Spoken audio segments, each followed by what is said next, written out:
the things that are important to you, then you in turn will bless me with what I need to do what I need to do to be like God. Why do you let y'all shout on the foolishness when we talk the truth? You never gonna be like I'm a call. I always say that. Our Father in heaven is what he says. Hallowed be your name. Your kingdom come, your will be done on earth as it is in heaven. Watch what Jesus does. He doesn't say give me a bunch of stuff. He says God, who is better to me than I am to myself, a Father who is in heaven, looks down on me, knows what I need before I need it. Your name is holy. Watch what he does next. He doesn't start asking for stuff. The next thing he does is says your kingdom come. What does that mean? Jesus is saying, I'm focusing on your agenda. And the truth is, you put me here to focus on your will and on your way. Your kingdom come, your will be done on earth as it is in heaven. Now, I am your vessel on earth, so I want to be a representation of you here on earth as you on the earth in heaven. All I need is my daily bread from day to day to do what you want me to do. Grinch. I'm glad you asked. Because when I think about the who's of Whoville, they've got a lesson to teach us like Jesus has. See, there's something that the Grinch doesn't understand in the Grinch that stole Christmas. See, he thought that if you can just take away the things of the who's and Whoville, if you go and take away their toys and their tricycles and their puddings and their roast beefs, he could take away the joy and create an atmosphere of anger and discontent. Now, I'm about to lose half of y'all right here because many of you all would not have the integrity of the who's and Whoville, because if somebody took your stuff defines who you are. And when they take your stuff, that means they take your spirit. And so I'm just saying with me, you know, I need a benediction now. Y'all can leave. This for the rest of the folks. When the who's woke up on Christmas morning, they didn't have their daily bread. The Grinch, you know anything about the story, and not only took their stuff, but took their food. So the Grinch figures that all these who's, when they wake up on Christmas morning, are going to be in for a big surprise and a miserable moment. And if I can just stop here for a minute, the enemy is smart enough to know that there's some of us that the enemy can't get with certain things. But the enemy does know that for some of us, we're so tied into our stuff. That if I can mess with their stuff, see, it's never really about your job sometimes. Sometimes it's about your stuff. And the enemy knows that if the enemy can take away your stuff, then the enemy can defeat you as a person. And so many of us think about our bosses on our job, but the truth is, the enemy is out to attack your stuff. And the only way to get your stuff is to get your money. And if you ain't got no money, the enemy can mess with your spirit. And I know I'm talking about somebody right now that is smiling in about 2 weeks because you heard about your stuff. And your mind and your spirit ain't right.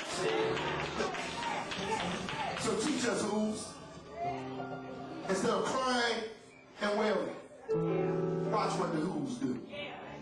The who's say, we good. The fact that they get up, ain't no presents, better yet, ain't no trees, ain't no lights, ain't no food, didn't phase them a bit. I had to watch that thing again this morning. Can you see your kids? I'm just talking to the parents. On Christmas morning and they wake up, ain't no Christmas toys there. It's going to be a problem up in some of our houses. Some of them, the only reason they being good right now is you got to keep on talking about Santa Claus. So the rules teach us a lesson. The rules teach us that even though the Grinch has stolen their stuff, even though the Grinches took their cars and their Xboxes and their Gucci's and their cell phones, all of it's gone. He taken the symbols of happiness, but he missed what's important. Now, I love this thing. He left what was dear, important, and lasting to them. And the who's continue to keep on teaching us, because when they wake up early on that Christmas morning, the Grinch with his little dog friends, they're up high on the hill, and they're waiting really quietly to hear the moaning and groaning from up on the hill. The who's are down in Whoville, and while they're waiting for the crying, they start to hear another sound. Now, I never quote this before, but in the middle of the circle, there is a star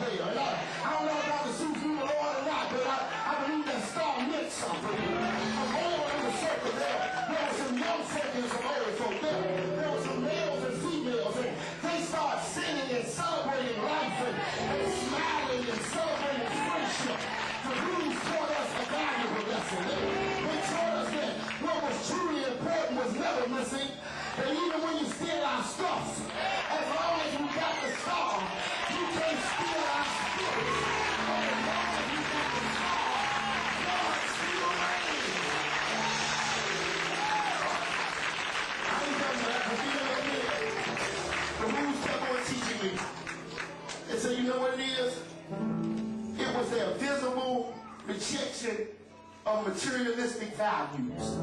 See, everybody can't get that. Values that ultimately enable the Grinch to draw closer to a truer understanding of the importance of Christmas. Don't you know that the way you act will either positively or negatively impact or affect somebody else? The who's unselfishly are focusing on the good. And because they collectively focused on the good, they brought somebody else to Christ. Somebody that they thought would never accept. Y'all listen what I'm saying.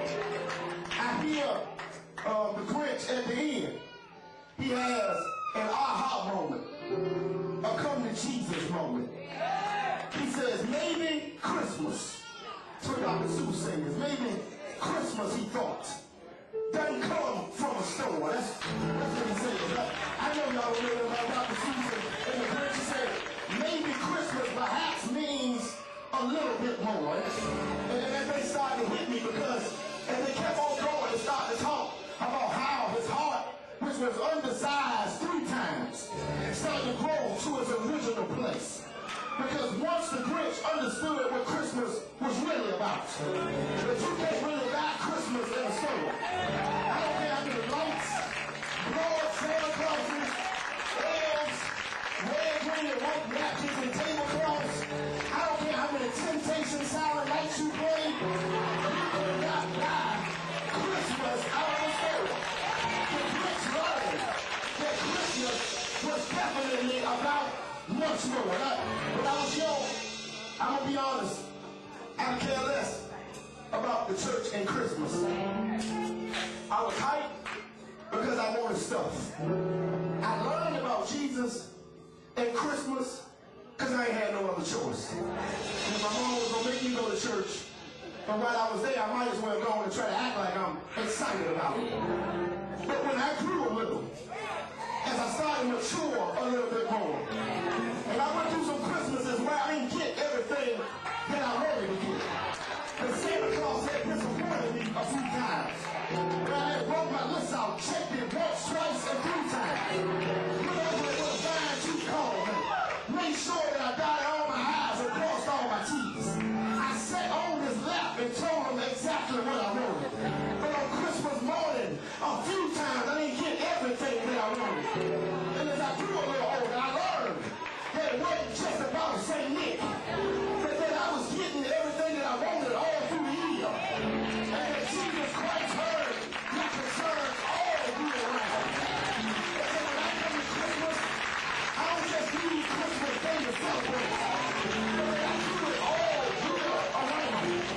Because when I think about Christmas, I think on to think about Easter. Because I didn't celebrate the birth, and I'm celebrating the death.